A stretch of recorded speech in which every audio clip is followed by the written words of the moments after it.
अखंडमंडलाकारं व्याप्तं येन चराचरं तत्पदं दर्शितं येन तस्मै श्री गुरुवे नमः।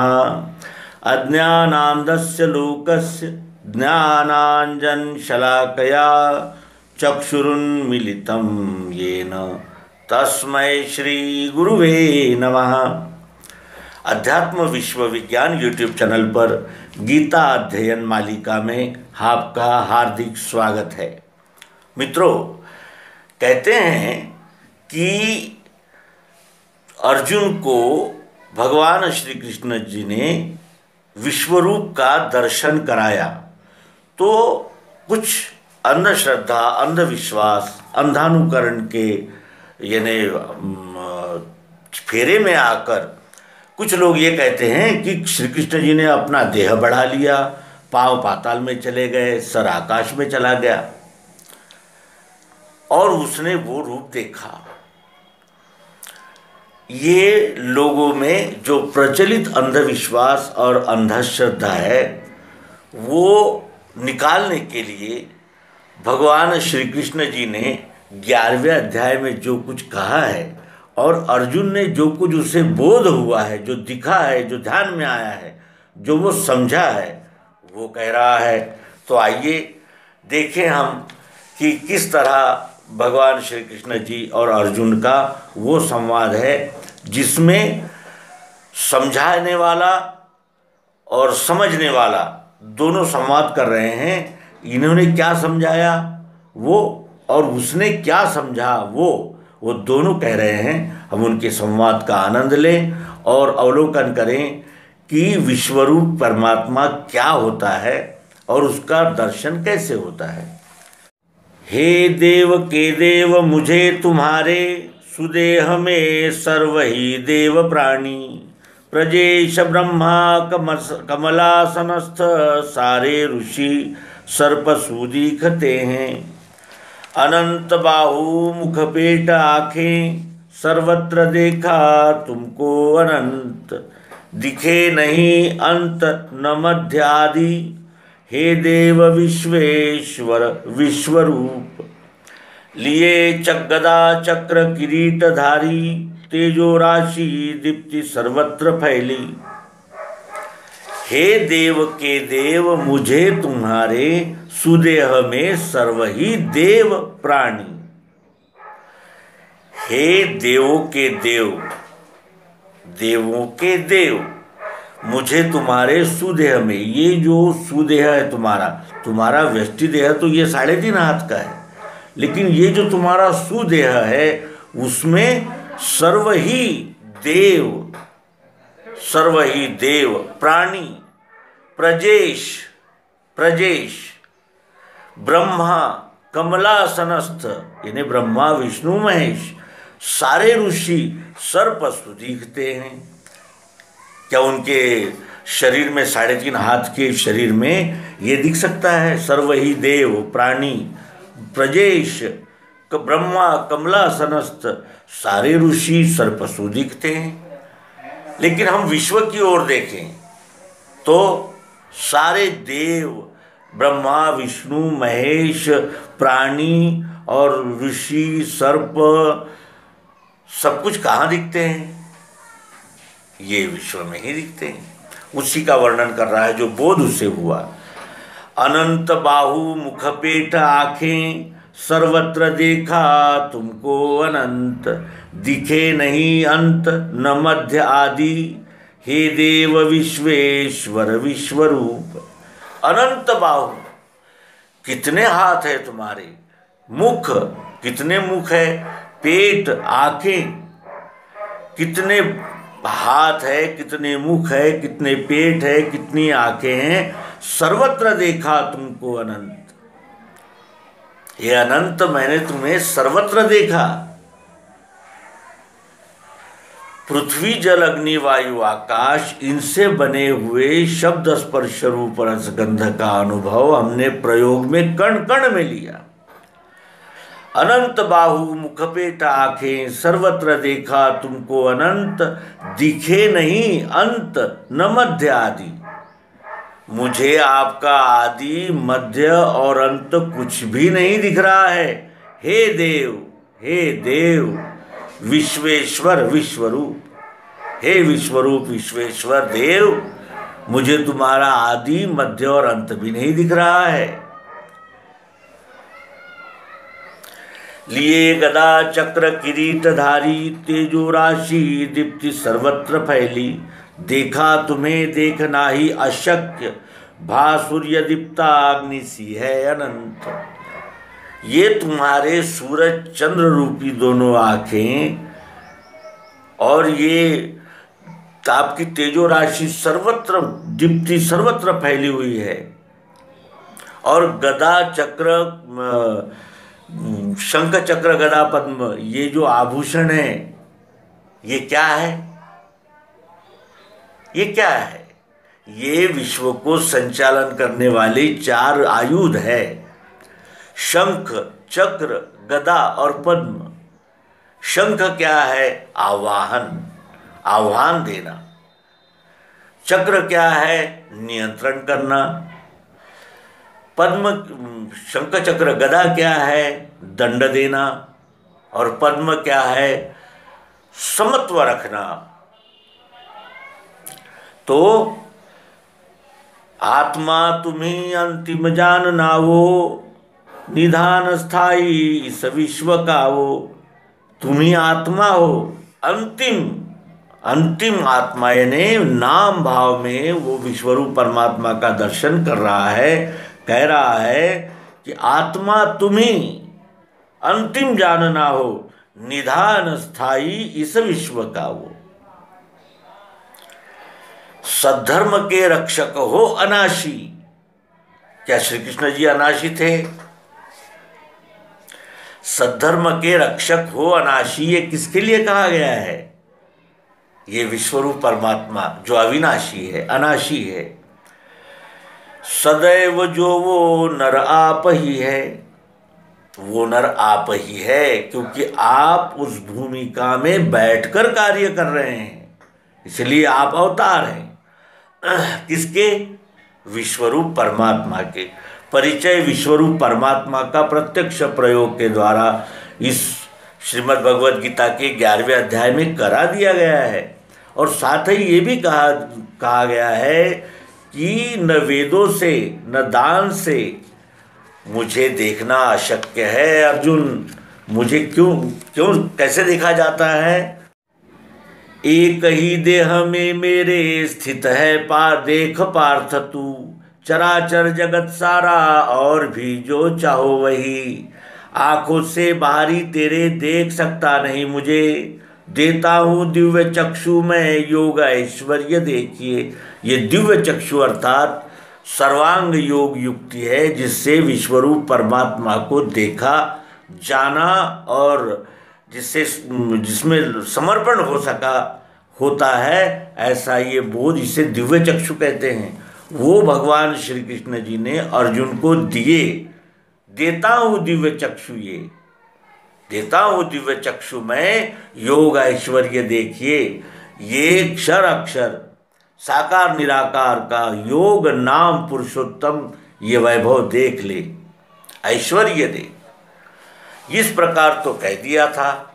और ये एक ही देह में मेरे स्थित है पार्थ, देख पार्थ तू, चराचर जगत सारा और भी जो चाहो वही। यह कस्थम जगत कृतस्नम प्रसाद सचराचरम, मम देहे गुणाकेश यच्चान्य द्रष्टुमिच्छसि। ये बोध दिया तब वो कहता है कि आप कैसे हो? अनंत बाहु मुख पेटा आँखें, देखा तुम्हें। तो इस प्रकार वो देखने के बाद भगवान श्री कृष्ण जी कहने लगे कि तूने जो मेरा ये दुर्लभ रूप देखा है, ऐसा रूप देव भी चाहते होंगे देखने को सदा। देव भी चाहते होंगे देखने को सदा। इसे क्यों तरसते होंगे, क्यों चाहते होंगे? और ये जो देवों को दुर्लभ है, ऐसा ये रूप विश्वरूप विधाता का देखने का अवसर अर्जुन को कैसे मिला? देव भी चाहते होंगे, लेकिन उन्हें अनुभव नहीं हो रहा है, उनको बोध नहीं हो रहा है, उनको दर्शन नहीं हो रहा है, क्योंकि तत्वबोध वहां तक नहीं पहुंचा। और ये कौन कैसे प्राप्त नहीं किया जा सकता? वेदों से, वेद पढ़ने से। कई लोग वेदों में ही अध्यात्म की संपूर्णता मान लेते हैं, उनके लिए ये निर्देश महत्वपूर्ण है। वेदों से, तप करने से भी नहीं, दान से, चाहे कितना भी बड़ा दान करें, अन्य रीति से, इसके अलावा भी जो रीतियां हैं, यज्ञ, याग, पूजा पाठ, उपासना, तीर्थ यात्रा आदि प्रकार, अशक्य देखना है ये, जैसे तूने लखा मुझे। इन सबसे मुझे देखना अशक्य है। न हम वैदेर्न तपसा न दानेन न चेज्जया शक्य एवं विदो द्रष्टुम दृष्टवान सीमाम यथा। ये दुर्लभ योग तुझे प्राप्त हुआ है अर्जुन। अनन्य योग द्वारा ही तत्वतः इस प्रकार में, अनन्य योग द्वारा ही तत्वतः इस प्रकार में, अनन्य योग पिंड और ब्रह्मांड की एकात्मता करने वाले योग से तत्वतः, शब्दशः नहीं, तत्वतः। तत्व किस तरह ओतप्रोत कण-कण में व्याप्त है, इस पिंड के सहित सर्वत्र, इसे अनन्य योग कहते हैं। और वो तत्वतः यानी तत्व विवरण के साथ जानने देखने वैसे मिलने योग्य पार्थ हूं। जानने, देखने, मिलने योग्य, उत्पत्ति स्थिति लय, देखना, जानना और मिलना, उसके योग्य मैं हूं। मैं अनन्य योग द्वारा जो विश्वरूप परमात्मा है, वो उस भूमिका से श्री कृष्ण जी उपदेश कर रहे हैं। अब एक ही श्लोक में संपूर्ण भक्ति का सार आ गया है, क्योंकि भक्ति के विषय में ही सज्जन संत महात्मा तलाश में रहते हैं कि भक्ति है क्या। और एक श्लोक में भक्ति क्या है, ये यहाँ 11वें अध्याय के अंतिम 55वें श्लोक में भगवान श्री कृष्ण जी ने कहा है। वो अवश्य हमने ध्यान में रखना चाहिए, क्योंकि इसी को तो हम भूल गए हैं। आज हम पूजा पाठ, भजन कीर्तन, घूमना फिरना, तीर्थ पर्यटन को ही आज भक्ति कहने लगे हैं। वास्तविक भक्ति का अर्थ क्या है, ये इस श्लोक में है। मत कर्म कृन्मत परमो मद्भक्तः संगवर्जितः निर्वैरः सर्वभूतेषु यः स मामेति पांडव। स्वकर्मी, अपने वर्ण कर्म में लगा हुआ, निठल्ला बैठकर 2-2 लाख रुपए में पेंडाल सजाकर रुक्मिणी स्वयंवर का नाटक रचाना नहीं।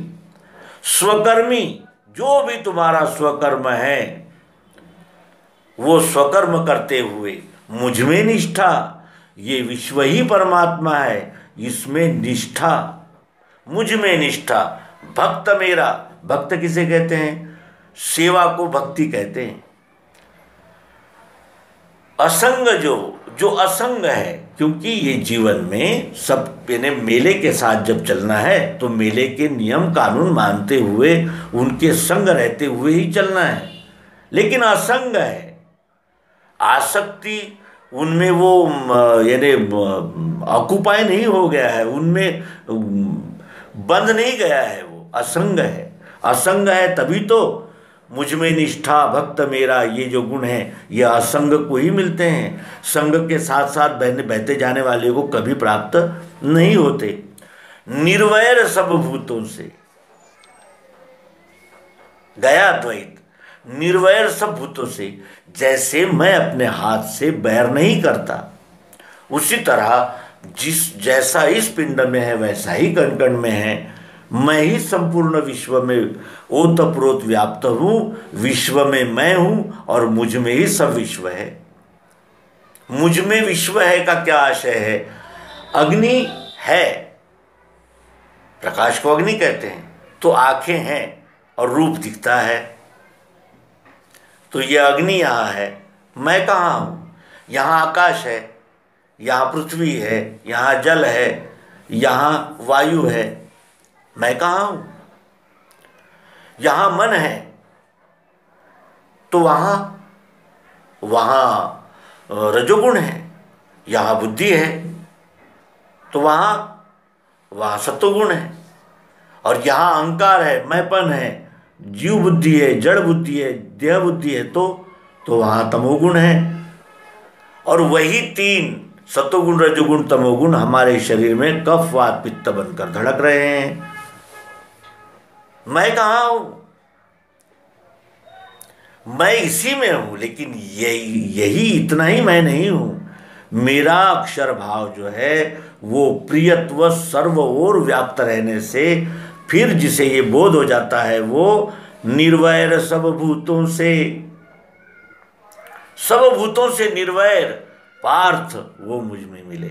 जो सब भूतों से निर्वैर रहेगा, स्वकर्म में रत रहेगा, यानी अपने वर्ण कर्मों का पालन करता हुआ मुझ में निष्ठा, विश्वरूप परमात्मा के साथ निष्ठा रखता हुआ, सत ही लेना सत ही देना ऐसा व्यवहार करता हुआ भक्त मेरा विश्वरूप परमात्मा की यथा मति, यथा शक्ति, यथा बुद्धि, यथा गुण, यथा सामर्थ्य, यथा ज्ञान सेवा करता हुआ असंग